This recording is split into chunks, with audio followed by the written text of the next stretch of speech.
Hello everyone, welcome back to the channel. Hope you are doing well and fine, and in today's video I'll be showing you how to access PhotoMath. So without wasting any time, let's just jump right on the video and make sure to watch this video till the end and follow the steps as well. So the first thing that you need to do is head over to your app store, and then once it loads, tap on the search icon on the bottom right corner of the screen and then type in PhotoMath. And once it loads, what you need to do is simply tap on the Get app right here and then enter in your Apple ID password or your Face ID to confirm your download.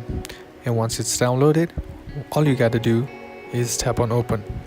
Now once it loads, here you can scan the mathematical problem through the camera, or you can use your calculator as well by simply tapping on it and then typing in your problem. Type an example like,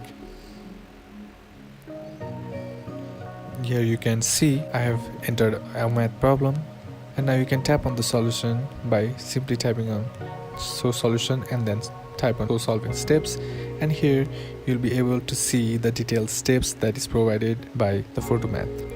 You can also see the equation as well like this, and that's basically how you can use PhotoMath.